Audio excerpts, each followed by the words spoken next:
آج میرے چچا نے مجھے اپنے گھر سے بھی نکال دیا تھا۔ میں اپنی زندگی میں بے سہارا، لاوارث اور بے گھر ہو گیا تھا۔ میرے ابا اس وقت وفات پا گئے تھے جب میں صرف 12 یا 13 سال کا تھا۔ بابا کے چلے جانے کے بعد چچا کا رویہ یکسر بدل گیا تھا۔ میں جانتا تھا کہ میرا مستقبل کیا ہونے والا ہے، اسی لیے میں نے پڑھائی پر خاص دھیان دیا اور کبھی کوتاہی نہیں کی، مگر پھر بھی مجھے برے وقت سے کوئی بچا نہ سکا۔ چچا کو جب میرے وجود سے خطرہ محسوس ہونے لگا تو انہوں نے مجھے گھر سے نکال باہر کیا۔ میں اپنے ہی باپ کے گھر سے دربدر کر دیا گیا۔ اب میری منزل کوئی نہ تھی۔ میں سڑک پر چلتا جا رہا تھا، تب ہی میں نے دیکھا سامنے سے ایک عورت آ رہی ہے جو سڑک کراس کرنے کی کوشش کر رہی ہے۔ عورت کے ہاتھ میں بڑے بڑے شاپر تھے جن میں شاید پھل اور سبزیاں تھے۔ میں نے سوچا کہ چلتے چلتے نیکی ہی کر چلوں، ہو سکتا ہے بوڑھی اماں کی مجھے دعا مل جائے اور کوئی نہ کوئی راستہ نکل آئے۔ تب میں عورت کے پاس پہنچا، اسے سلام کیا اور سعادت مندی سے پوچھا کہ کیا میں یہ شاپر اٹھا سکتا ہوں؟ بوڑھی عورت نے مجھے خوشی خوشی شاپر تھما دیے، بولی مجھے سڑک پار کروا دو بیٹا۔ میں نے آنٹی کو سڑک پار کروائی، مگر پھر دل نہ چاہا کہ وہ اتنا بوجھ اٹھا کر اپنے گھر تک جائیں۔ ویسے بھی مجھے تو نہیں پتا تھا کہ میں آج رات کہاں جاؤں گا، اس لیے میں آنٹی کے ساتھ ساتھ چلنے لگا۔ بس بیٹا تم چلے جاؤ، میرا گھر تو کافی دور ہے۔ عورت نے میرا بڑا خیال کرتے ہوئے کہا، کوئی بات نہیں آنٹی، میں آپ کے گھر تک آپ کے ساتھ چلوں گا۔ میری بات سن کر وہ خوش ہوئیں۔ ٹھیک ہے بیٹا، یہ تو اور خوشی کی بات ہوگی۔ دراصل میں نے اگلی دکان سے ڈبل روٹی اور جیم بھی لینا ہے، ہاتھ تو فارغ نہیں تھا۔ خیر میں ان کے ساتھ چلا گیا۔ قصہ مختصر یہ کہ ان کے گھر پہنچ کر انہوں نے مجھے اپنے گھر میں چائے پینے کی دعوت دی۔ میں بنجاروں کی طرح ان کے گھر بیٹھ گیا۔ آنٹی نے میری خاطر تواضع کے بعد مجھ سے پوچھا، کہنے لگی کچھ اپنے بارے میں بتاؤ۔ نہ جانے کیوں میں ان کے سامنے پھوٹ پھوٹ کر رو دیا۔ میں نے کہا بچپن میں اماں ابا وفات پا گئے تھے، اب چچا کے رحم و کرم پر تھا کہ انہوں نے بھی گھر سے نکال دیا۔ میری ساری داستان غم سن کر عورت کا لہجہ نرم پڑ گیا۔ کہنے لگی اب تم کہاں جاؤ گے؟ میں نے کہا کہیں نہیں، میرا اور کوئی ٹھکانہ نہیں، سڑک پر سو جاؤں گا۔ یہ بات سن کر وہ ذرا اور نرم پڑ گئیں۔ کہنے لگی بیٹا آج رات کو تم یہی میرے گھر میں رک جاؤ۔ ویسے تو میرا گھر بیٹیوں والا ہے، میں کسی کو یوں اپنے گھر نہیں رکنے دیتی، لیکن تم شکل و صورت سے شریف گھرانے کے لگتے ہو، اس لیے میں تمہیں یہاں رہنے کی اجازت دیتی ہوں۔ میں نے انہیں منع بھی کیا، لیکن وہ رکنے پر اصرار کرتی رہیں۔ خیر میں وہیں رک گیا۔ خدا کا شکر ادا کیا کہ رات سڑک پر نہیں گزارنا پڑی۔ پوری رات میں سوچتا رہا کہ صبح ہوگی تو کہاں جاؤں گا اور اگلی رات کہاں گزاروں گا۔ صبح کے قریب رات جاگنے کی وجہ سے میری آنکھ لگ گئی۔ رات کو میں دیر سے سویا تھا، اسی لیے دن چڑھے تک سوتا رہا۔ آنکھ کھلی تو دن کے 11 بج رہے تھے۔ میں شرمندہ ہو گیا کہ پرائے گھر میں آ کر میں اتنی دیر سویا رہا۔ رات والی بات یاد آئی۔ آنٹی نے کہا تھا ان کی 4 بیٹیاں ہیں۔ میں نے اس کمرے سے باہر جانا مناسب نہ سمجھا کہ مبادا باہر لڑکیاں ہوں گی، مجھے دیکھ کر گھبرا ہی نہ جائیں۔ خیر تھوڑی دیر کے بعد وہ خاتون خود آ گئیں۔ مجھے اٹھتا دیکھ کر سلام کیا۔ میں نے معذرت کی کہ مجھے نیند آ گئی تھی، اس لیے دیر ہو گئی، اب مجھے چلنا چاہیے۔ کہنے لگی بیٹے ناشتہ کر کے جانا، اس گھر کو تم اپنا ہی گھر سمجھو، پریشانی کی کوئی بات نہیں۔ ان کے مشفقانہ رویے سے کچھ حوصلہ ہوا، پھر انہوں نے مجھے ناشتہ بنا کر دیا۔ باتوں باتوں میں وہ کہنے لگی بیٹے ایک بات کہوں، برا نہ ماننا، میں اس محلے میں رہتی ہوں، میری ایک شریفانہ ساکھ ہے، لوگ میری عزت کرتے ہیں، لیکن تم تو جانتے ہو گھر میں ایک مرد کا ہونا ضروری ہے، مرد کے بغیر اس معاشرے کی عورت ادھوری ہے۔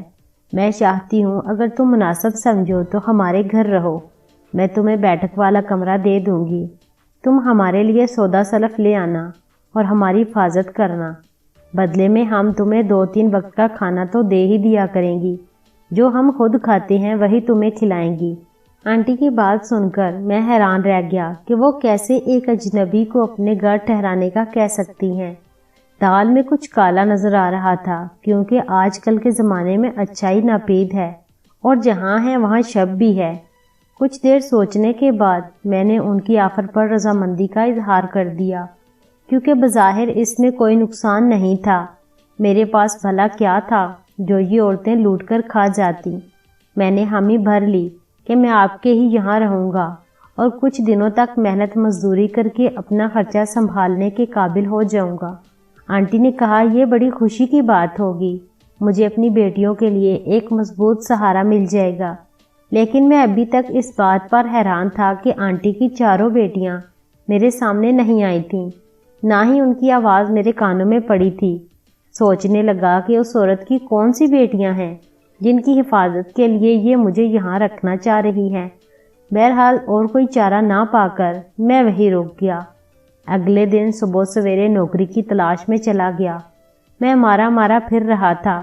میرے پاس تو میٹرک کی سند کے علاوہ اور کچھ نہیں تھا، اور آج کل میٹرک پڑھے لکھے کو کون نوکری دیتا ہے۔ خیر گھوم پھر کر جب میں ایک پیٹرول پمپ پر گیا تو وہاں ایک آدمی سے ملاقات ہوئی۔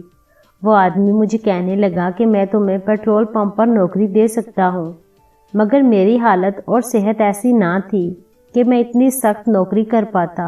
تب میں نے اس شخص سے کہا کہ میں میٹرک پاس ہوں، اگر تم مجھے حکیم یا ہومیوپیتھک ڈاکٹر کے پاس اسسٹنٹ کے طور پر رکھوا دو تو بڑی مہربانی ہوگی۔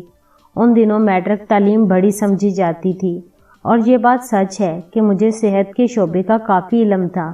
اگر چچا گھر سے نہ نکالتے تو میرا ارادہ ڈاکٹر بننے کا تھا۔ خیر اس شخص نے مجھے ایک اور آدمی کا پتہ دیا۔ میں اسی پتے پر پہنچا تو دفتر میں ایک بوڑھا آدمی بیٹھا تھا۔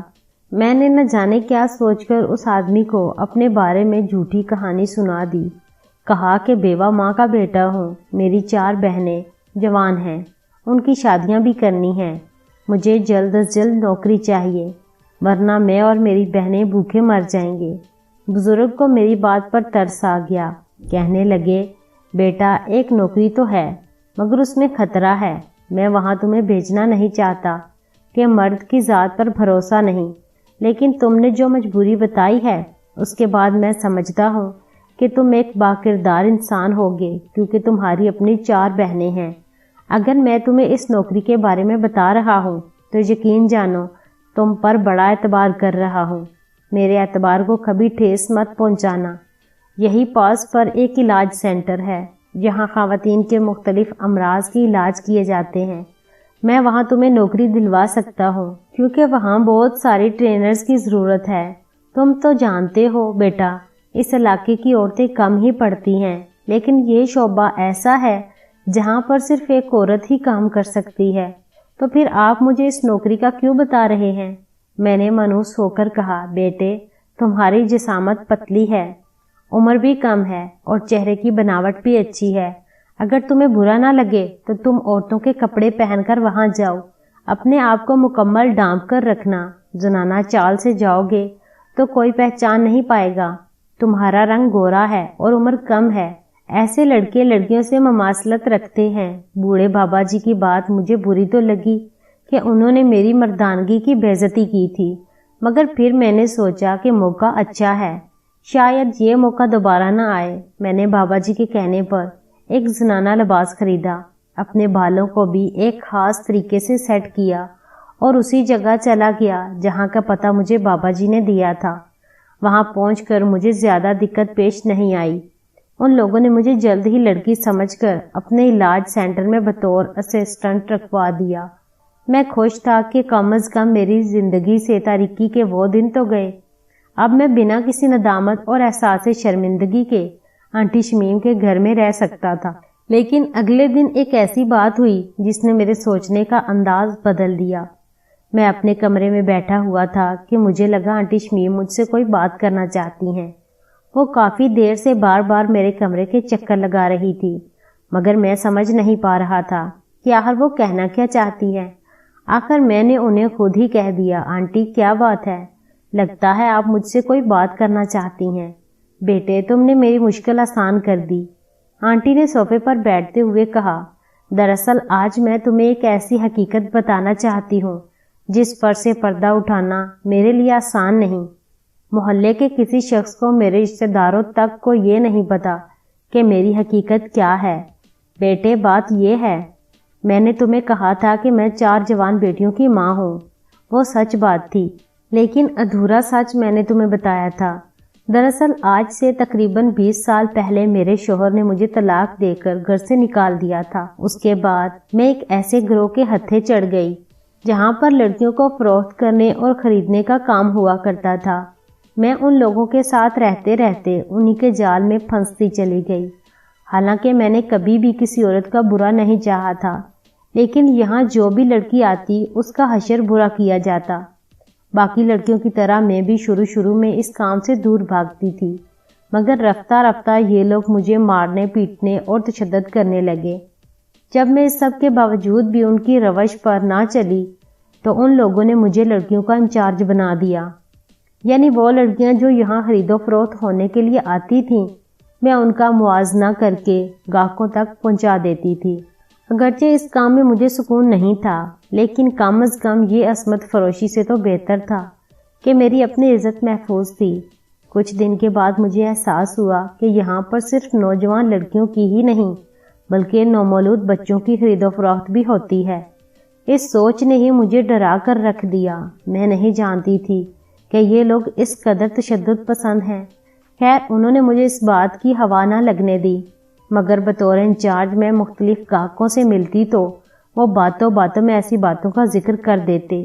تب مجھے اندازہ ہو گیا کہ میں جہاں رہ رہی ہوں وہ چھوٹی بچیوں سے لے کر جوان عورتوں تک کے لیے جہنم سے زیادہ کچھ نہیں۔ میں یہاں سے نکلنا چاہتی تھی، مگر یہ لوگ مجھے نکلنے نہ دیتے تھے۔ بس پھر ایک دن میں نے اپنے ساتھ 4 چھوٹی چھوٹی بچیوں کو لیا جو اسی کوٹھے پر پل رہی تھیں، اور انہیں لے کر اس گھر سے نکل گئی، ہمیشہ کے لیے۔ میں نہیں جانتی اللہ تعالیٰ نے مجھے کیسے اس جنگل سے نکالا، لیکن میں وہاں سے بھاگنے میں کامیاب ہو گئی۔ دوسری جگہ گھر لے کر میں نے کچھ زیورات بیچے تو میرا معقول گزارا چلنے لگا۔ باقی سونا میں اس قدر وہاں سے لے کر نکلی تھی کہ ایک چھوٹا سا مکان خرید سکتی۔ بس یہ مکان انہی پیسوں سے خریدا تھا۔ آنٹی نے اوپر کی طرف دیکھتے ہوئے کہا۔ میری نظریں ان کی نظروں کے تعاقب میں گئی تو واقعی یہ ایک چھوٹا سا ہی گھر تھا۔ پھر انہوں نے اپنی بات جاری رکھتے ہوئے بتایا کہ انہوں نے اس مکان میں اپنی 4 چھوٹی بچیوں کے ساتھ رہنا شروع کر دیا۔ حالانکہ وہ ان کی بچیاں نہیں تھی، مگر پھر بھی انہوں نے ماں جیسا پیار ان لڑکیوں کو دیا، کیونکہ شروع دن سے ہی وہ پیار کی ترسی ہوئی اپنے ماں باپ سے بچھڑی تھی۔ میں نے 4 زندگیوں کو بچایا۔ میرے لیے یہی بات